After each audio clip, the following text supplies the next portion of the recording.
ಸ್ನೇಹಿತರೆ, ನನ್ನ ಹೆಸರು ರೇಖಾ. ನಾನು 27 ವರ್ಷದ ವಿವಾಹಿತ ಮಹಿಳೆ. ನನ್ನ ಗಂಡನ ಹೆಸರು ಸುದೀಪ್. ಅವರು ಒಂದು ಗಿರಣಿಯಲ್ಲಿ ಕೆಲಸ ಮಾಡುತ್ತಾರೆ. ನಮ್ಮ ಮದುವೆಯಾಗಿ ಸುಮಾರು 5 ವರ್ಷಗಳಾಗಿದೆ.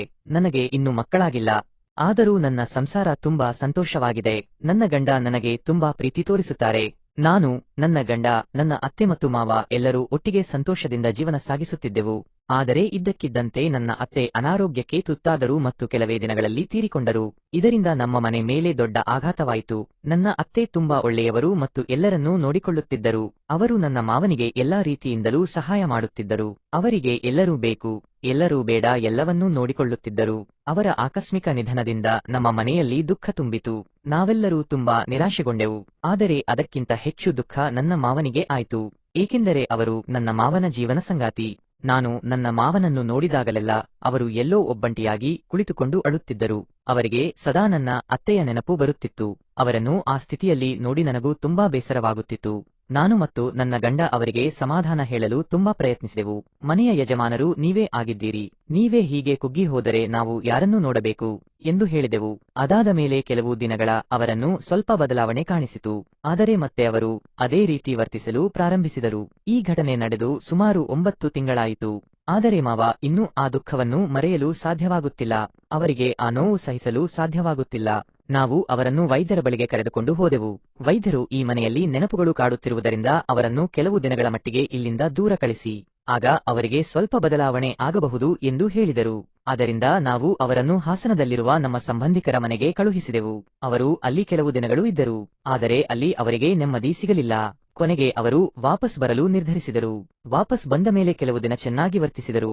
ನಂತರ ನನ್ನ ಅತ್ತೆ ತೀರಿಕೊಂಡ ನಂತರ ನಮ್ಮ ಮಾವ ತುಂಬಾನೇ ದುಃಖಿತರಾದರು. ಅವರು ಸಂಪೂರ್ಣವಾಗಿ ಒಂಟಿಯಾಗಿರಲು ಪ್ರಾರಂಭಿಸಿದರು. ಅವರಿಗೆ ಯಾವುದೇ ಕೆಲಸ ಮಾಡುವ ಆಸಕ್ತಿ ಇರಲಿಲ್ಲ. ಅವರು ಗಂಟೆಗಟ್ಟಲೆ ಸುಮ್ಮನೆ ಕುಳಿತುಕೊಳ್ಳುತ್ತಿದ್ದರು. ನಿಧಾನವಾಗಿ ನನ್ನ ಗಮನಕ್ಕೆ ಬಂದ ವಿಷಯವೇನೆಂದರೆ, ನನ್ನ ಮಾವ ನನ್ನನ್ನು ನೋಡುವ ದೃಷ್ಟಿಕೋನ ಬದಲಾಗಿತ್ತು. ಅವರು ನನ್ನನ್ನು ಸ್ವಲ್ಪ ವಿಚಿತ್ರವಾಗಿ ನೋಡುತ್ತಿದ್ದರು. ಅವರ ಈ ರೀತಿಯ ವರ್ತನೆಯಿಂದ ನಾನು ತುಂಬಾ ಚಿಂತೆಗೀಡಾದೆ. ಆದರೆ ಯಾವಾಗಲೆಲ್ಲ ಅವರಿಗೆ ಮನೆಯಲ್ಲಿ ಅತ್ತೆಯವರ ಫೋಟೋಗಳು ಕಾಣುತ್ತಿದ್ದವು. ಆಗ ಅವರು ಮತ್ತೆ ಭಾವನಾತ್ಮಕವಾಗಿ ದುಃಖದಲ್ಲಿ ಮುಳುಗಿ ಹೋಗುತ್ತಿದ್ದರು.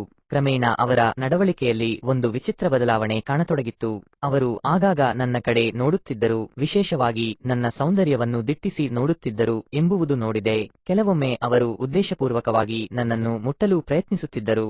ಪ್ರಾರಂಭದಲ್ಲಿ ನಾನು ಇದನ್ನು ನಿರ್ಲಕ್ಷಿಸಲು ಪ್ರಯತ್ನಿಸಿದೆ. ಬಹುಶಃ ನನಗೇನೂ ತಪ್ಪು ತಿಳುವಳಿಕೆ ಇರಬಹುದು ಅಥವಾ ನನ್ನಿಂದಲೇ ಏನೋ ತಪ್ಪಾಗಿರಬಹುದು ಎಂದು ನಾನು ಅಂದುಕೊಂಡೆ. ಈ ವಿಷಯವನ್ನು ನನ್ನ ಗಂಡನಿಗೆ ಹೇಳಿದರೆ ಅವರು ನಂಬುತ್ತಾರೆ ಎಂದು ನಾನು ಬಹಳ ಯೋಚಿಸಿದೆ. ಅವರಿಗೆ ಅವರ ತಂದೆಯ ಮೇಲೆ ಬಹಳ ನಂಬಿಕೆ ಇದೆ. ಅವರಿಗೆ ಹೇಳಿದರೆ ಬಹುಶಃ ಅವರು ನನ್ನನ್ನೇ ತಪ್ಪಾಗಿ ಅರ್ಥಿಸಿಕೊಳ್ಳಬಹುದು ಎಂದು ನಾನು ಆ ವಿಷಯವನ್ನು ತಪ್ಪಿಸಲು ನಿರ್ಧರಿಸಿದೆ.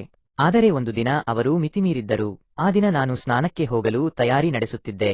ಸುದೀಪ್ ಆಫೀಸ್ಗೆ ಹೋಗಿದ್ದರು. ಆದ್ದರಿಂದ ಮನೆಯಲ್ಲಿ ನಾನು ಮತ್ತು ಮಾವ ಇಬ್ಬರೇ ಇದ್ದೆವು. ಸ್ನಾನಕ್ಕೆ ಸ್ವಲ್ಪ ತಡವಾಗಿತ್ತು. ಆದರೆ ಅದಕ್ಕೂ ಮುಂಚೆ ಮಾವ ಬಾತ್ರೂಂಗೆ ಹೋಗಿ ನಿಂತರು. ತಕ್ಷಣ ಹೊರಗೆ ಬರುತ್ತಾರೆ ಎಂದು ನಾನು ಅಂದುಕೊಂಡೆ. ಆದರೆ ಬಹಳ ಸಮಯವಾದರೂ ಅವರು ಹೊರಗೆ ಬರಲೇ ಇಲ್ಲ. ನಾನು ಬಾಗಿಲ ಬಳಿ ಹೋಗಿ ಅವರಿಗೆ ಕೂಗಿ ಹೇಳಿದ್ದೆ, ಹೊರಗೆ ಬನ್ನಿ, ನನಗೆ ಸ್ನಾನ ಮಾಡಬೇಕಿದೆ. ಅಂದರೂ ಅವರು ಹೊರಗೆ ಬರಲೇ ಇಲ್ಲ. ನಾನು ನಂತರ ನನ್ನ ಗಂಡನಿಗೆ ಫೋನ್ ಮಾಡಲು ಪ್ರಯತ್ನಿಸಿದೆ. ಆದರೆ ಅವರು ಕಂಪನಿಯಲ್ಲಿ ಇದ್ದ ಕಾರಣ ಅವರು ಫೋನ್ ಎತ್ತಲಿಲ್ಲ. ಆ ದಿನ ನಾನು ಮಧ್ಯಾಹ್ನದವರೆಗೂ ಸ್ನಾನ ಮಾಡಲು ಸಾಧ್ಯವಾಗಲೇ ಇಲ್ಲ.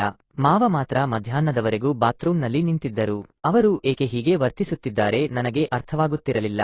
ಅವರ ವರ್ತನೆಯಿಂದ ನನ್ನ ಮೈ ಮೇಲೆ ನಡುಕ ಉಂಟಾಗಿತ್ತು. ಸಂಜೆ ನನ್ನ ಗಂಡ ಮನೆಗೆ ಬಂದ ಕೂಡಲೇ ಈ ವಿಷಯವನ್ನು ಅವರಿಗೆ ಹೇಳಬೇಕೆಂದುಕೊಂಡೆ. ಆದರೆ ನನಗೆ ಧೈರ್ಯ ಸಾಕಾಗಲಿಲ್ಲ. ನಾನು ನನ್ನ ಗಂಡನಿಗೆ ಬೆನ್ನು ತಿರುಗಿಸಿ ಮಲಗಿದೆ. ಆದರೆ ನನಗೆ ರಾತ್ರಿಯಲ್ಲಿ ನಿದ್ದೆ ಬರಲಿಲ್ಲ. ಪದೇ ಪದೇ ನನಗೆ ಮಾವ ಬಾತ್ರೂಂನಲ್ಲಿ ನಿಂತಿರುವುದು ಕಾಣಿಸುತ್ತಿತ್ತು ಮತ್ತು ಅವರು ನನ್ನನ್ನೇ ದಿಟ್ಟಿಸಿ ನೋಡುತ್ತಿದ್ದಾರೆ ಎಂದು ಅನಿಸುತ್ತಿತ್ತು. ನನ್ನ ಗಂಡ 2 ದಿನಗಳ ಕಾಲ ಸ್ನೇಹಿತರ ಮದುವೆಗೆ ಹೋಗಲಿದ್ದರು. ನಾನು ಇಬ್ಬರೂ ಹೋಗಲೇಬೇಕಿತ್ತು. ಆದರೆ ನಮ್ಮ ಮಾವ ಒಬ್ಬರೇ ಮನೆಯಲ್ಲಿ ಇರುತ್ತಾರೆ ಎಂದು ನನ್ನ ಗಂಡ ಒಬ್ಬರೇ ಹೋದರು. ಈಗ ನಾನು ಮತ್ತು ಮಾವ ಇಬ್ಬರೇ ಮನೆಯಲ್ಲಿ ಇದ್ದೆವು. ಆ ದಿನದಿಂದ ನನಗೆ ತುಂಬಾ ಭಯವಾಗಿತ್ತು. ನನ್ನ ದೇಹವು ಭಯದಿಂದ ನಡುಗುತ್ತಿತ್ತು. ನಿಧಾನವಾಗಿ ದಿನ ಕಳೆದು ಹೋಯಿತು. ನಾನು ಸಂಜೆ ಅಡುಗೆ ಮಾಡಿ ಮಾವನಿಗೆ ಊಟ ಬಡಿಸಿದೆ. ನಾನು ಅಡುಗೆ ಮನೆಯನ್ನು ಸ್ವಚ್ಛಗೊಳಿಸಿ ನಂತರ ನನ್ನ ಕೋಣೆಗೆ ಹೋದೆ. ನಿನ್ನೆ ರಾತ್ರಿ ನನಗೆ ಸರಿಯಾಗಿ ನಿದ್ದೆ ಬಂದಿರಲಿಲ್ಲ. ಹಾಗಾಗಿ ನನಗೆ ನಿದ್ರೆ ಬರುತ್ತಿತ್ತು ಮತ್ತು ಕೆಲಸದ ಆಯಾಸವಿತ್ತು. ನಾನು ಮಲಗಲು ಹೋದೆ ಮತ್ತು ನನಗೆ ಯಾವಾಗ ನಿದ್ರೆ ಬಂದಿತ್ತು ಎಂದು ನನಗೆ ತಿಳಿಯಲೇ ಇಲ್ಲ. ಸ್ವಲ್ಪ ಸಮಯದ ನಂತರ ನನಗೆ ಒಂದು ವಿಚಿತ್ರವಾದ ಸ್ಪರ್ಶವಾಯಿತು ಮತ್ತು ನನಗೆ ಇದ್ದಕ್ಕಿದ್ದಂತೆ ಎಚ್ಚರವಾಯಿತು. ನಾನು ಬೆಚ್ಚಿ ಬಿದ್ದು ಎದ್ದು ಕುಳಿತೆ. ನೋಡಿದರೆ ನನ್ನ ಪಕ್ಕದಲ್ಲಿ ನನ್ನ ಮಾವ ಬಂದು ಕುಳಿತಿದ್ದರು. ಅವರನ್ನು ನೋಡಿ ನನಗೆ ಆಘಾತವಾಯಿತು. ನಂತರ ಸ್ವಲ್ಪ ದೂರ ನಿಂತು ಅವರಿಗೆ ಮಾವ ಏನಾದರೂ ಬೇಕಿತ್ತಾ ಎಂದು ಕೇಳಿದೆ. ಆಗ ಅವನು ಕುತೂಹಲದಿಂದ ನಗುತ್ತಾ, ಏನಿಲ್ಲ ಸೊಸೆ, ನನಗೆ ಚಹಾ ಬೇಕಿತ್ತು. ನಾನು ನಿನಗೆ ತುಂಬಾ ಕರೆದೆ, ಆದರೆ ನೀನು ಉತ್ತರಿಸಲಿಲ್ಲ. ಅದಕ್ಕೆ ನಾನು ನಿನ್ನ ಕೋಣೆಗೆ ಬಂದೆ ಮತ್ತು ನೋಡಿದೆ ನೀನು ಮಲಗಿದ್ದೆ. ಹಾಗಾಗಿ ನಾನು ಸ್ವಂತ ಚಹಾ ಮಾಡಿ ನಿನಗೂ ಮತ್ತು ನನಗಾಗಿ ಒಂದೊಂದು ಕಪ್ ಚಹಾ ತಂದಿದ್ದೇನೆ. ನಿನ್ನನ್ನು ಅಲ್ಲಾಡಿಸಿ ಎಬ್ಬಿಸುತ್ತಿದ್ದೆ ಎಂದು ಹೇಳಿದರು. ಆದರೆ ನನಗೆ ಅವರ ಮಾತು ನಂಬಲೇ ಆಗಲಿಲ್ಲ. ಅವರು ನನಗಾಗಿ ಚಹಾ ತಂದಿದ್ದಂತೂ ನಿಜ, ಆದರೆ ಅವರು ನನ್ನನ್ನು ಎಬ್ಬಿಸುತ್ತಿದ್ದಾರಾ ಅಥವಾ ಉದ್ದೇಶಪೂರ್ವಕವಾಗಿ ಸ್ಪರ್ಶಿಸುತ್ತಿದ್ದಾರಾ ನನಗೆ ಅರ್ಥವಾಗಲಿಲ್ಲ. ನಾನು ಅವರನ್ನು ತಮ್ಮ ಕೋಣೆಗೆ ಹೋಗಲು ಹೇಳಿದೆ ಮತ್ತು ಅವರು ತಮ್ಮ ಚಹಾ ಕಪ್ ತೆಗೆದುಕೊಂಡು ಹೊರಟು ಹೋದರು. ನಂತರ ನಾನು ಕೂಡ ಸ್ವಲ್ಪ ಹೊತ್ತು ಹಾಗೆ ಕುಳಿತುಕೊಂಡೆ. ಮಾವ ತುಂಬಾ ವಿಚಿತ್ರವಾಗಿ ವರ್ತಿಸುತ್ತಿದ್ದಾರೆ ಎಂದು ನಾನು ಯೋಚಿಸುತ್ತಿದ್ದೆ. ಅವರಲ್ಲಿ ಏನೋ ಬದಲಾವಣೆಯಾಗಿದೆ. ನನಗೆ ಅಳುವಿನ ಸದ್ದು ಕೇಳಿಸಿತು. ನಾನು ಹೊರಗೆ ಹೋಗಿ ನೋಡಿದೆ. ಮಾವನ ಕೋಣೆಯಿಂದ ಅಳುವಿನ ಸದ್ದು ಬರುತ್ತಿತ್ತು. ನಾನು ಹೋಗಿ ಅವರಿಗೆ, ಏನಾಯ್ತು, ಏಕೆ ಅಳುತ್ತಿದ್ದೀರಾ, ಏನಾದರೂ ತೊಂದರೆ ಆಗಿದೆಯಾ, ನಾನು ಡಾಕ್ಟರ್ಗೆ ಫೋನ್ ಮಾಡಬೇಕಾ ಎಂದು ಕೇಳಿದೆ. ಅದಕ್ಕೆ ಅವರು, ಇಲ್ಲ, ಏನೂ ಆಗಿಲ್ಲ, ನನಗೆ ನಿನ್ನ ಅತ್ತೆಯ ನೆನಪು ಬರುತ್ತಿದೆ. ಅವಳು ಹೋದಾಗಿನಿಂದ ನನ್ನ ಮನಸ್ಸು ಹಗುರಾಗುತ್ತಿಲ್ಲ ಮತ್ತು ನನ್ನ ಮನಸ್ಸನ್ನು ಹಗುರಾಗಿಸಿಕೊಳ್ಳಲು ನನಗೆ ಯಾವುದೇ ಸಂಗಾತಿ ಸಿಗುತ್ತಿಲ್ಲ. ನಾನು ಕೂಡ ನಿನ್ನ ಹಾಗೆ ಒಬ್ಬ ಮನುಷ್ಯ, ನನಗೂ ಭಾವನೆಗಳಿವೆ ಎಂದರು. ಆ ಮಾತು ಕೇಳಿದಾಗ ಅವರ ಧ್ವನಿಯಲ್ಲಿ ಏನೋ ವಿಭಿನ್ನತೆ ಇದೆ ಎಂದು ನನಗೆ ಅನಿಸಿತು. ಅವರಿಗೆ ಬೇರೆ ಅರ್ಥದೇನೆ ಹೇಳಬೇಕೆಂದಿದೆ ಎಂದು ನನಗೆ ಅನಿಸಿತು. ನಾನು ಅವರನ್ನು ಸಮಾಧಾನಿಸುತ್ತಾ, ನೀವು ಚಿಂತೆ ಮಾಡಬೇಡಿ, ಎಲ್ಲವೂ ಸರಿಯಾಗುತ್ತೆ. ನಿಮಗೆ ಏನಾದರೂ ಹೇಳಲು ಅಥವಾ ಮನಸ್ಸು ಬಿಚ್ಚಿ ಮಾತನಾಡಲು ಅನಿಸಿದರೆ ನನ್ನೊಂದಿಗೆ ಮುಕ್ತವಾಗಿ ಮಾತನಾಡಿ ಎಂದೆ. ಅವರು ನೋಡಿದಾಗ ಅವರ ಬಗ್ಗೆ ನನಗೆ ಕರುಣೆ ಉಂಟಾಯಿತು ಮತ್ತು ಅವರ ಪತ್ನಿಯ ನಿಧನದಿಂದ ಅವರು ಒಂಟಿಯಾಗಿದ್ದರು. ಅವರ ಕಣ್ಣುಗಳು ದುಃಖ ತುಂಬಿ ತುಳುಕುತ್ತಿತ್ತು. ನನಗೆ ಒಂದು ಆಲೋಚನೆ ಬಂತು. ನಾವು ಮಾವನಿಗೆ ಎರಡನೇ ಮದುವೆ ಮಾಡಿದರೆ ಹೇಗೆ? ಆದರೆ ಅವರಿಗೆ ವಯಸ್ಸು ಹೆಚ್ಚಾಗಿತ್ತು ಮತ್ತು ಸಮಾಜದಲ್ಲಿ ಜನರು ಟೀಕಿಸುತ್ತಾರೆ ಮತ್ತು ನಾವೆಲ್ಲರೂ ಅದನ್ನು ಎದುರಿಸಬೇಕಾಗುತ್ತದೆ. ಆದ್ದರಿಂದ ನಾನು ಈ ವಿಷಯವನ್ನು ಬಿಟ್ಟುಬಿಟ್ಟೆ. ನಾಳೆ ಮಾತನಾಡೋಣ ಎಂದು ಮಾವನು ಹೇಳಿದರು. ಮಾರನೇ ದಿನ ಬೆಳಗ್ಗೆ ನಾನು ಅವರಿಗೆ ಚಹಾ ತೆಗೆದುಕೊಂಡು ಅವರ ಕೋಣೆಗೆ ಹೋದೆ. ಆಗ ಅವರು, ನೀನು ಚಹಾ ತಂದಿದ್ದು ಒಳ್ಳೆಯದಾಯಿತು. ನಾನು ನಿನ್ನೆ ರಾತ್ರಿ ಮಲಗುವಾಗ ಹಾಸಿಗೆಯಿಂದ ಕೆಳಗೆ ಬಿದ್ದೆ. ನನಗೆ ಸೊಂಟಕ್ಕೆ ಪೆಟ್ಟಾಯಿತು. ನೀನು ಸ್ವಲ್ಪ ಎಣ್ಣೆ ತೆಗೆದುಕೊಂಡು ಬಾ ಮತ್ತು ನನ್ನ ಸೊಂಟಕ್ಕೆ ಮಸಾಜ್ ಮಾಡು ಎಂದರು. ಅವರ ಈ ಮಾತಿನಿಂದ ನನಗೆ ಸ್ವಲ್ಪ ವಿಚಿತ್ರ ಎನಿಸಿತು, ಆದರೆ ನಾನು ಸುಮ್ಮನಿದ್ದೆ. ನಾನು ಕೋಣೆಗೆ ಹೋದೆ ಮತ್ತು ಎಣ್ಣೆ ತೆಗೆದುಕೊಂಡು ಬಂದೆ. ಅವರು, ನಾನೇ ಮಸಾಜ್ ಮಾಡಿಕೊಳ್ಳುತ್ತಿದ್ದೆ, ಆದರೆ ನನ್ನ ಕೈ ನನ್ನ ಬೆನ್ನಿನವರೆಗೂ ತಲುಪುವುದಿಲ್ಲ ಎಂದು ಹೇಳಿದರು. ಮಂಚದ ಮೇಲೆ ಬೋರಲಾಗಿ ಮಲಗಿದರು. ನನ್ನ ಮನಸ್ಸು ಕೋಪದಿಂದ ಕುದಿಯುತ್ತಿತ್ತು. ಆದರೆ ಏನನ್ನು ಮಾತನಾಡದೆ ನಾನು ಅವರ ಬೆನ್ನಿಗೆ ಎಣ್ಣೆ ಹಚ್ಚಿ ಮಸಾಜ್ ಮಾಡಲು ಪ್ರಾರಂಭಿಸಿದೆ. ಆಗ ಅವರು, ನಿನ್ನ ಕೈ ಎಷ್ಟು ಮೃದುವಾಗಿದೆ, ನೀನು ನನ್ನ ಬೆನ್ನಿಗೆ ಎಣ್ಣೆ ಹಚ್ಚಿ ಮಸಾಜ್ ಮಾಡುವುದರಿಂದ ತುಂಬಾ ಆರಾಮದಾಯಕವಾಗಿದೆ ಎಂದರು. ಅವರು, ಇಲ್ಲಿ ಎಣ್ಣೆ ಹಾಕು, ಅಲ್ಲಿ ಎಣ್ಣೆ ಹಾಕು ಎಂದು ಹೇಳುತ್ತಾ ನನ್ನ ಕೈಯನ್ನು ಮುಟ್ಟುತ್ತಿದ್ದರು ಎಂದು ನನಗೆ ಗೊತ್ತಾಗುತ್ತಿತ್ತು. ಅವರ ಮನಸ್ಸಿನಲ್ಲಿ ಒಂದು ವಿಚಿತ್ರ ಭಾವನೆ ಉಂಟಾಗಿರಬೇಕು ಎಂದು ನನಗೆ ಅನಿಸಿತು. ನಾನು, ನನ್ನ ಅತ್ತೆ ಬದುಕಿದ್ದರೆ ಈ ಕೆಲಸಗಳನ್ನು ನಾನು ಮಾಡಬೇಕಾಗಿರಲಿಲ್ಲ ಎಂದು ಅಂದುಕೊಂಡೆ. ಅವರು ನನಗೆ ಹೊಟ್ಟೆಗೆ ಎಣ್ಣೆ ಹಚ್ಚಲು ಹೇಳಿದರು, ಆದರೆ ಅದು ನನಗೆ ತುಂಬಾ ವಿಚಿತ್ರವಾಗಿ ಕಾಣಿಸಿತ್ತು ಮತ್ತು ನಾನು ಅಲ್ಲಿಂದ ಅಳುತ್ತಾ ಹೊರಗಡೆ ನನ್ನ ಕೋಣೆಗೆ ಹೋಗಿ ಕುಳಿತೆ.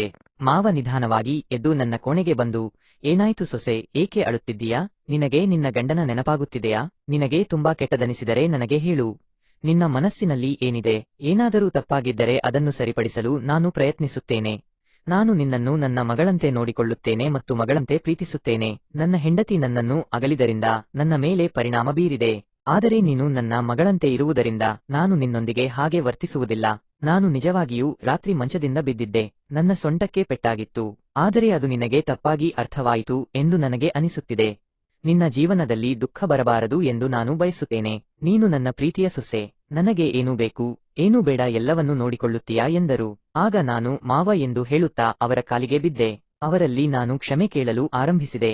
ಮಾವ, ನನ್ನಿಂದ ತಪ್ಪಾಯಿತು, ನನ್ನನ್ನು ಕ್ಷಮಿಸಿ, ನಾನು ತಪ್ಪು ತಿಳಿದುಕೊಂಡೆ. ನೀವು ಇಷ್ಟು ದಿನಗಳಿಂದ ನನ್ನನ್ನು ಕೆಟ್ಟ ದೃಷ್ಟಿಯಿಂದ ನೋಡುತ್ತಿದ್ದೀರಾ ಎಂದು ನಾನು ಭಾವಿಸಿದ್ದೆ ಮತ್ತು ಅದಕ್ಕಾಗಿಯೇ ನಾನು ನಿಮ್ಮಿಂದ ದೂರವಿದ್ದೆ. ಆದರೆ ಈಗ ನನಗೆ ಅರ್ಥವಾಯಿತು ನನ್ನದು ತಪ್ಪು ಕಲ್ಪನೆ ಎಂದು. ನನ್ನ ಗಂಡ ಕೇವಲ 2 ದಿನಗಳಿಗಾಗಿ ಊರಿಗೆ ಹೋದರು. ನಾನು ಎಷ್ಟು ಅಸ್ತವ್ಯಸ್ತಲಾಗಿದ್ದೇನೆ ಮತ್ತು ನಿಮ್ಮ ಹೆಂಡತಿ ನಿಮ್ಮನ್ನು ಶಾಶ್ವತವಾಗಿ ತೊರೆದು ಹೋಗಿದ್ದಾರೆ. ಹಾಗಾದರೆ ನಿಮ್ಮ ಮೇಲೆ ಎಷ್ಟು ದುಃಖದ ಬೆಟ್ಟವಿದೆ ಎಂದು ನಾನು ಯೋಚಿಸಬಲ್ಲೆ. ನನ್ನ ನಡವಳಿಕೆಯಿಂದ ನೀವು ದುಃಖಿತರಾಗಿದ್ದೀರಾ. ದಯವಿಟ್ಟು ನನ್ನನ್ನು ಕ್ಷಮಿಸಿ. ನಾನು ಇನ್ನು ಮುಂದೆ ನಿಮ್ಮನ್ನು ಎಲ್ಲಾ ರೀತಿಯಲ್ಲೂ ನೋಡಿಕೊಳ್ಳುತ್ತೇನೆ ಮತ್ತು ನಿಮ್ಮ ಮಗಳಂತೆ ನಡೆದುಕೊಳ್ಳುತ್ತೇನೆ ಎಂದೆ. ಸ್ನೇಹಿತರೆ ಮತ್ತು ಗೆಳತಿಯರೇ, ಈ ಕಥೆ ನಿಮಗೆ ಹೇಗೆ ಅನಿಸಿತು ಎಂದು ನನಗೆ ಕಮೆಂಟ್ ಮಾಡಿ ತಿಳಿಸಿ. ಹಾಗೆ ಲೈಕ್ ಮಾಡಿ, ಸಬ್ಸ್ಕ್ರೈಬ್ ಮಾಡೋದನ್ನ ಮರಿಬೇಡಿ. Thank you.